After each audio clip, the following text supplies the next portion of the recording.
Hi, everybody.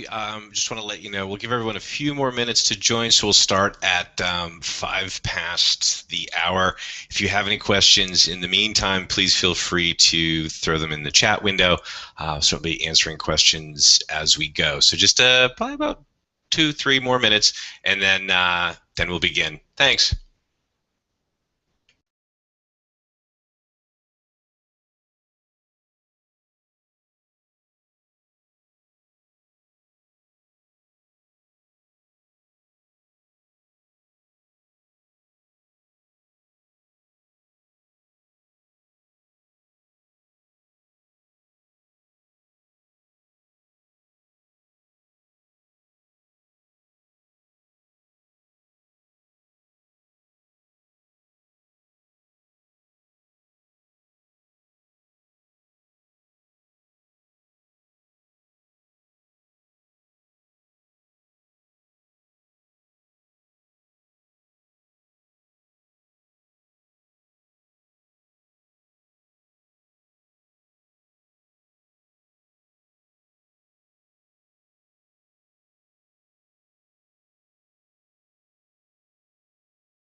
Hi, everybody.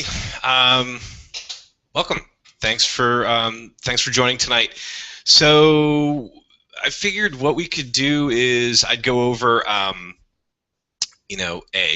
who I am, why I started this event, what it's about, what it's not. We could get into specifically what's going on in Atlanta in just over a week, and then from there, we could talk about what the future of the event holds, depending on what geography you're in. Yeah, and if you have any questions, please throw them in the chat window. You'll see that on the right side. I'll answer those as we go. Let me see. The last thing I was going to tell you, right now I've got everybody on mute. Depending on how many people we end up with, I figured what I would do is just open it up if there's not too many people. I just didn't want it to be all pandemonium and everything. So thank you very much for attending tonight.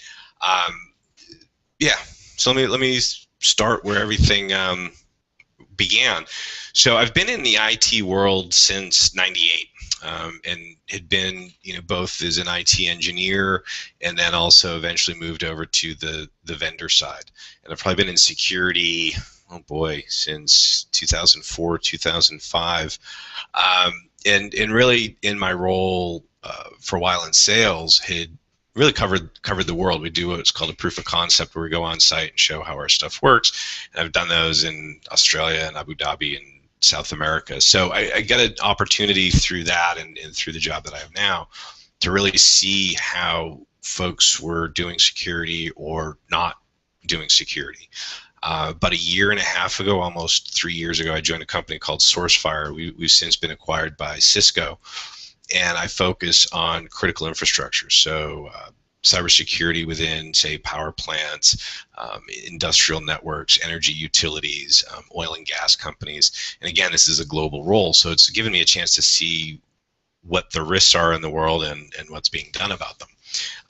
And I'm finding there's not enough being done. There aren't enough people. My employer, Cisco, actually in their security report earlier this year, estimated there's about 1 million people missing, if you will, 1 million person deficit in the cybersecurity world that we need now, and that's only going to grow. And so when you hear about things like the Internet of Things, where you have devices that speak to each other, devices that are exposed to the internet that never used to be exposed to the internet, are exposed to a lot more threats. So the need for cybersecurity professionals is only going to grow. So looking at that from a pragmatic perspective, I believe that IT skills and cybersecurity skills should be taught from kindergarten all the way through senior year. But we need to get people ramped up on that. And I think for me, being in that profession, really, I know how much we need the help. So that was number one. Our industry needs the help. And I know a lot of schools are, especially where I live here in Worcester, Massachusetts, they're strapped for cash. And the teachers may be proficient in a given subject that they teach, but maybe not in the computer skills. So it's not so easy to get schools to do this. So I decided, all right, time to put on an event. And I was inspired by a few people, and finally what had done it, I'd read a Wired article about a woman in Pakistan, actually, who started a hackathon there. Her name's Sabine Mahmood. I thought, I should do this. And so that's how we started it. So number one, to get kids interested, and really excite them and bring them along, and show them this in a way that makes them want to go and do it and learn more. Number two is really around economic development within a community. Again, first looking at where I live here in Central Mass, we've got a lot of great schools, a lot of great colleges here in Worcester, Worcester Polytech or WPI, Clark University, Assumption's nearby, Holy Cross, some really big schools. And what we see is, people coming in and learning and leaving. And what I wanted to do for my community is create an environment, or help create an environment where kids came in, learned, and stayed and started business. I've worked for a number of companies that maybe by the time I joined were a little later down the line in being a startup, but had the startup mentality, and that's something I respect a great deal. Entrepreneurs. I have a number of friends who I've worked with who have gone on to start their own companies and are doing quite well. Actually, next week in Atlanta, there's a buddy of mine I used to work with. He's there as a sponsor for the conference during the week, not 1NTERRUPT, this other event. And I think he's probably about 30 years old, and he's already gotten $4 million in funding, and has been hiring a bunch of our friends and is doing really, really well. So I really support that entrepreneurial spirit. So that's a lot of what this is about. So I also think it's important to talk about what it isn't. People hear the word hacker and they get nervous. They think there's this negative connotation that goes along with hackers, but it's really more complex than that. A hacker doesn't fit a mold. It's really more about a mindset, and so it's about tinkering and learning and building and asking a lot of what ifs. So you'll hear me talk a lot more about the hacker culture and supporting that, and I do.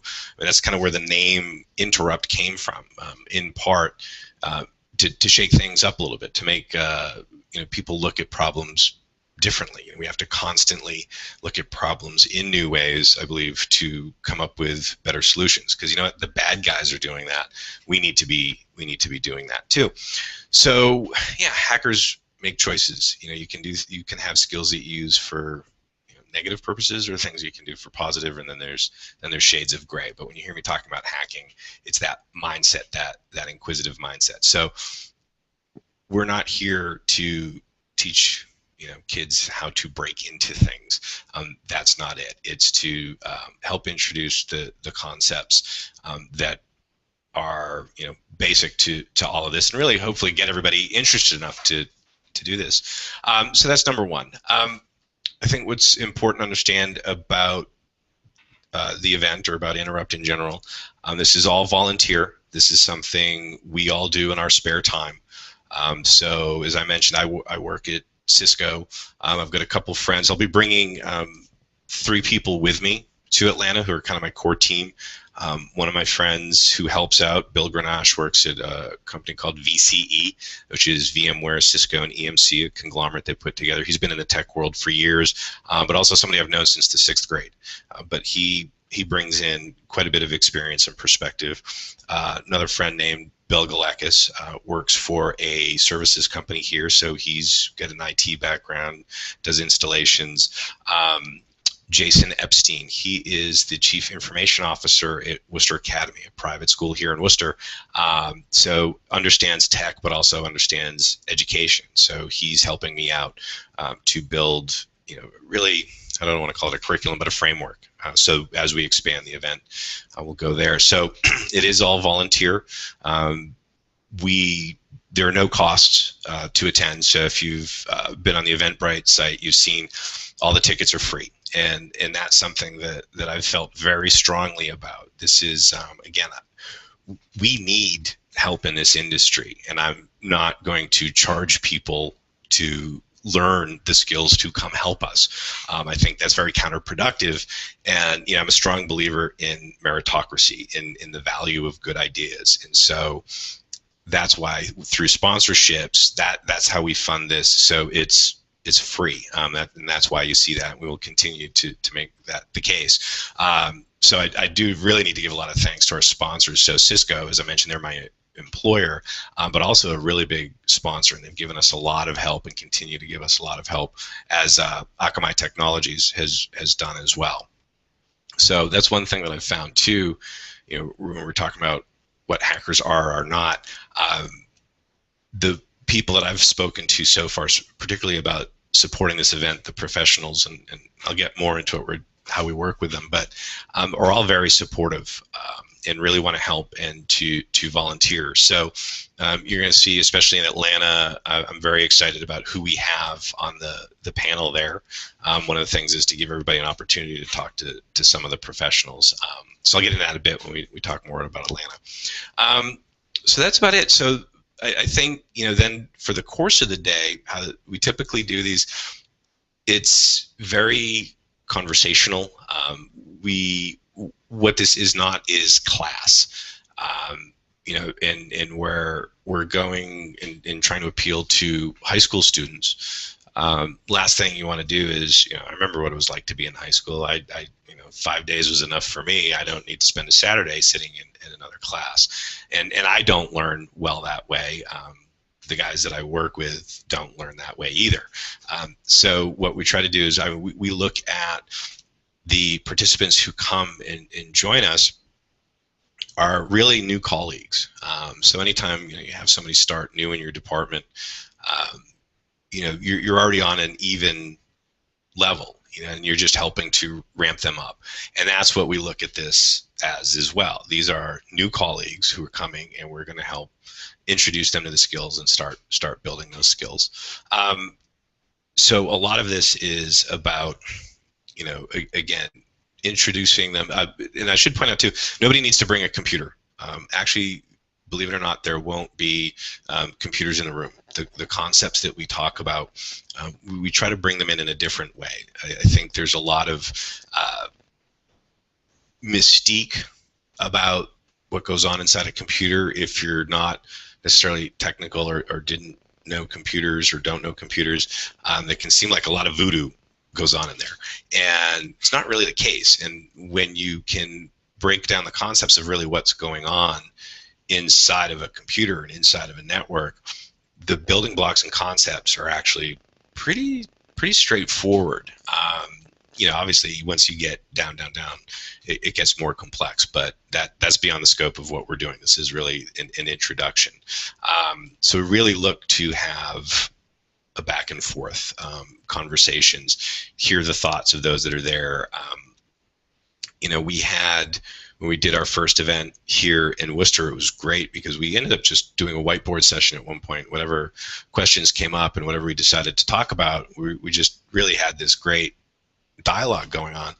And one of the most vocal participants there actually was a freshman from Worcester Academy, and I found out she was a theater major and really didn't have any computer background, but she understood the concept. So once you demystify that, it's actually a lot easier, I think, to learn those concepts.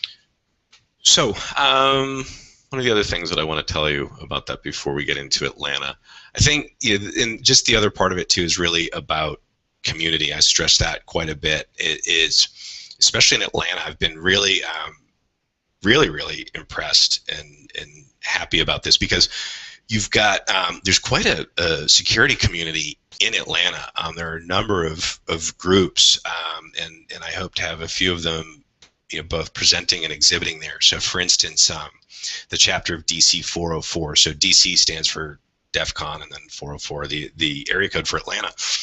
But DC 404 will be there. We're talking with a few other groups, but there are a number of hacker groups, maker spaces in and around Atlanta. There are other competitions.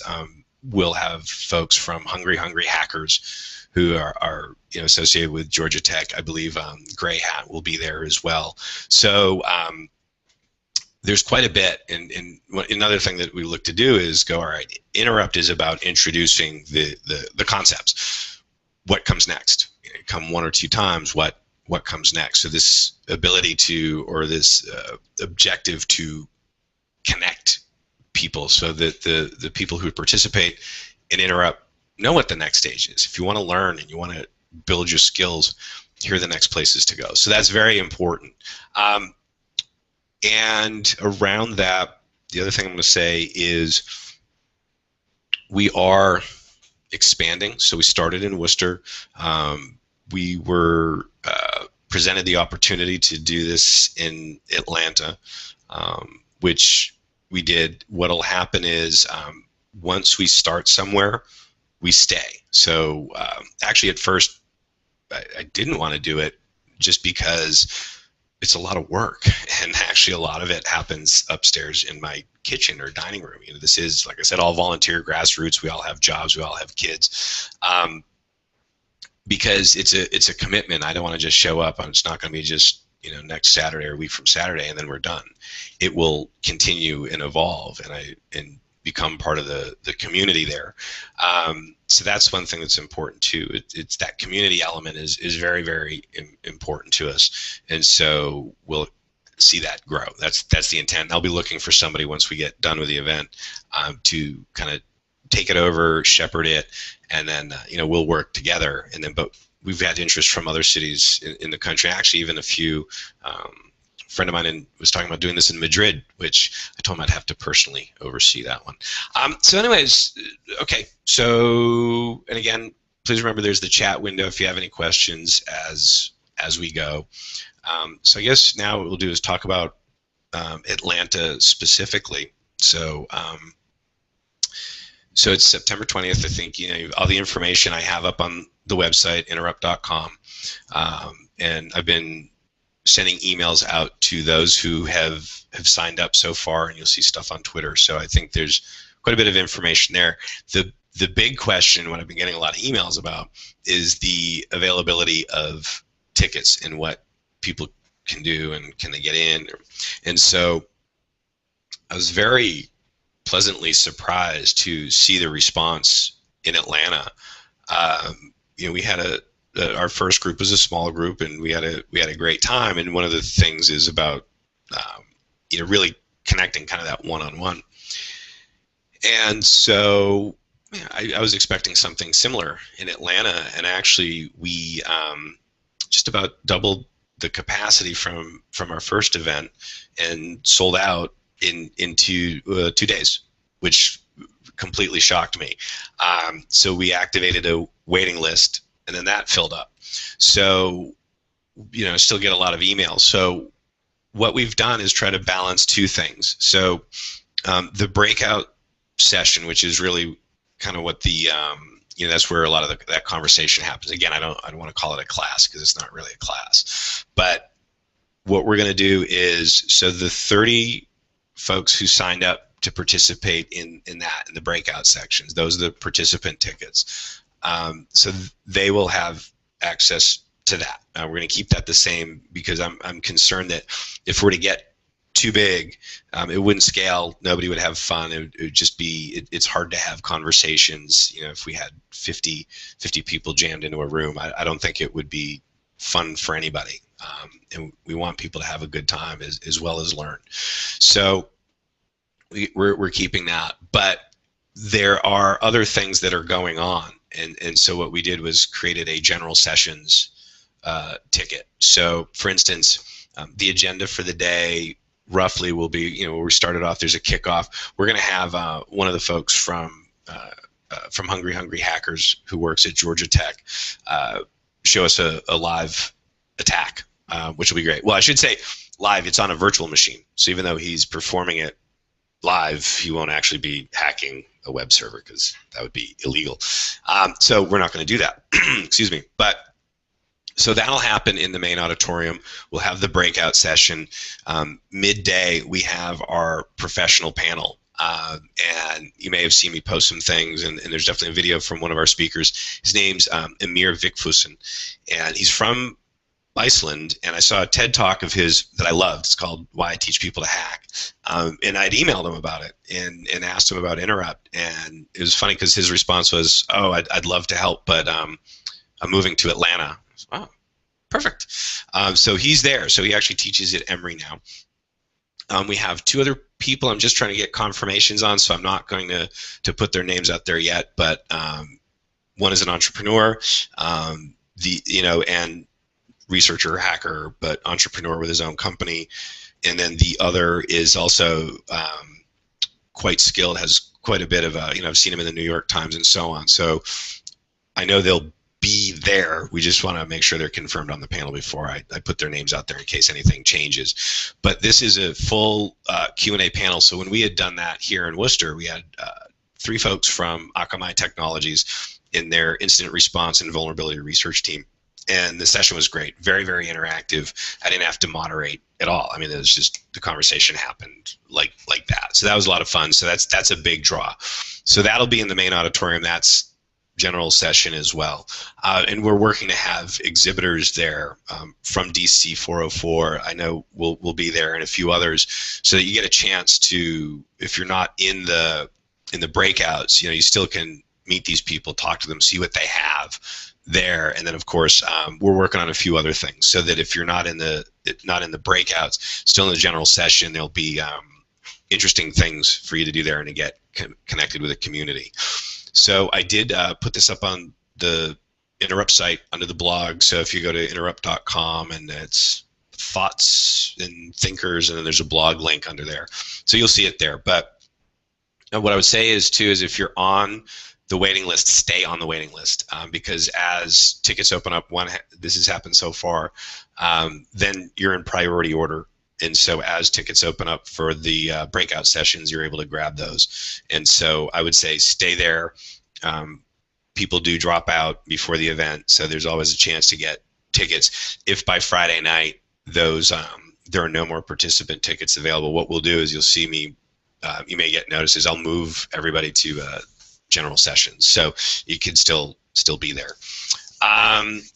And then, yeah, the agenda for the day, basically, we look at a number of things. So I should kind of tell you what the content is. But as I mentioned, we'll have the kickoff, and then a live hacking demo, and understand what's going on, why, the value in patching things when you see that your laptop or your PC or your Mac needs to be updated, why it's a good idea to update it, how attackers can exploit vulnerabilities that are not patched, and then what can happen, which is basically, bad things can happen. But it's scary sometimes to see how easy it is. But you'll get a live demo. But also understanding how to do that helps you prevent that and combat that. And so then we'll go into the breakout session. I think so basically 3 breakout sessions. So we'll have, the first one's going to be focused more on network security, which is kind of my realm. So what goes on in the network, some of the concepts there, like defense in depth, how firewalls work, how intrusion prevention systems work, give you an idea of what happens with network routing and things like encapsulation and so on. We cover. Then we'll have a break, so chance to get out. We will have snacks and things too, by the way. Get out, see the exhibitors, talk more. We're going to then get into application development and security. Not to pick on developers, but those patches a lot of times, things in coding that happen or don't happen.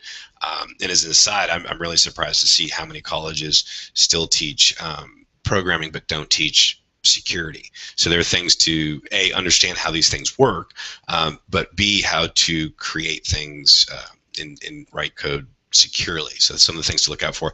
And I think we'll have a demo. I'm not sure if it'll be in there yet or out in the auditorium on actually how you can get hacked from I don't have one in front of me, but from a power charger. So believe it or not, you can get hacked from a power supply or even one that you use to charge your phone.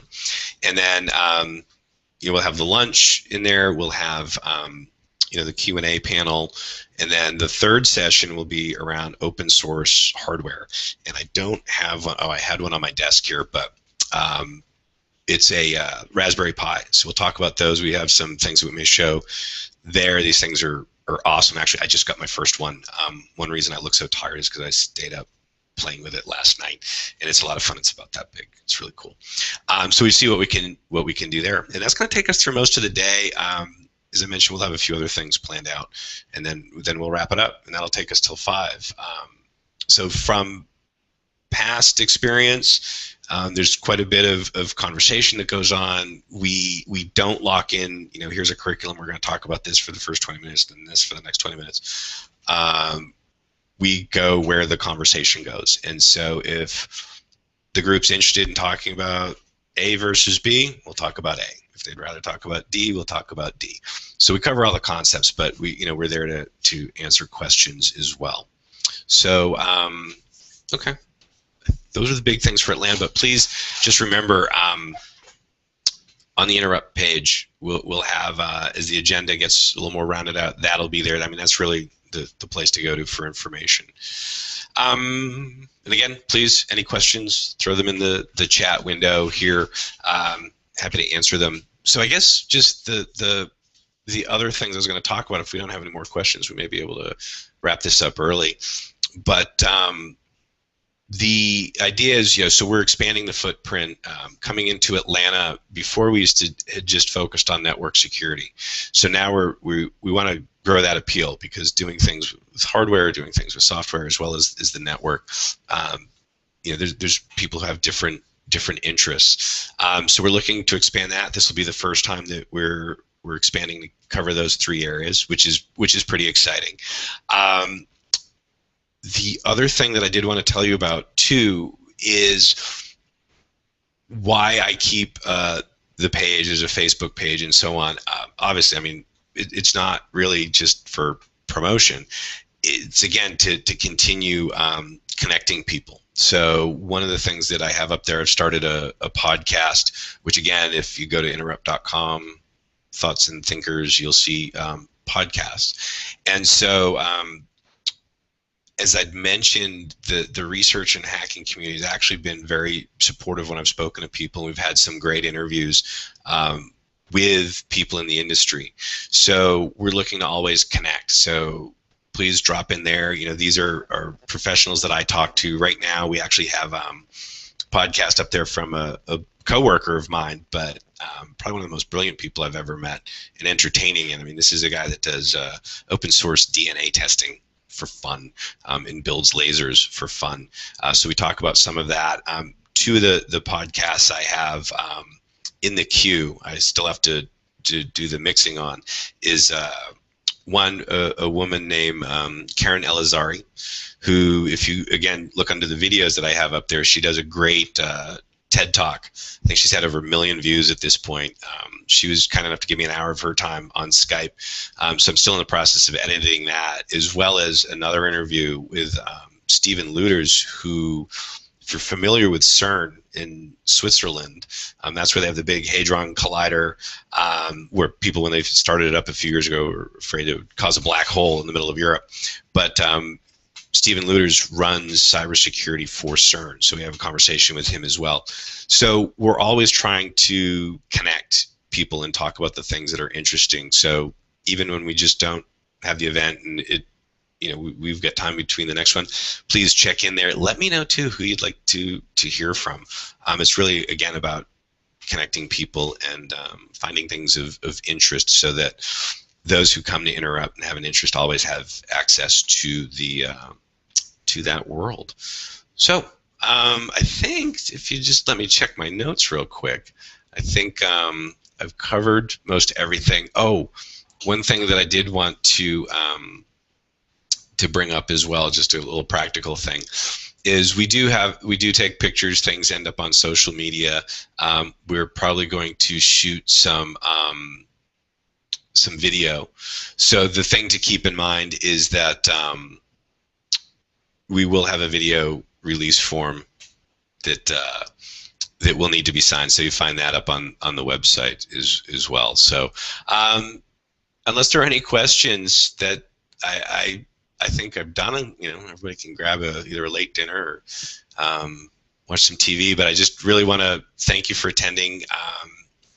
And then also, too, please feel free to email me. I do want to call out a couple of people to say thank you to. So first is Cisco, who's been a huge supporter. So not only are they my employer, they've been a great sponsor on this with social media as well as financially. Akamai Technologies has really helped quite a bit.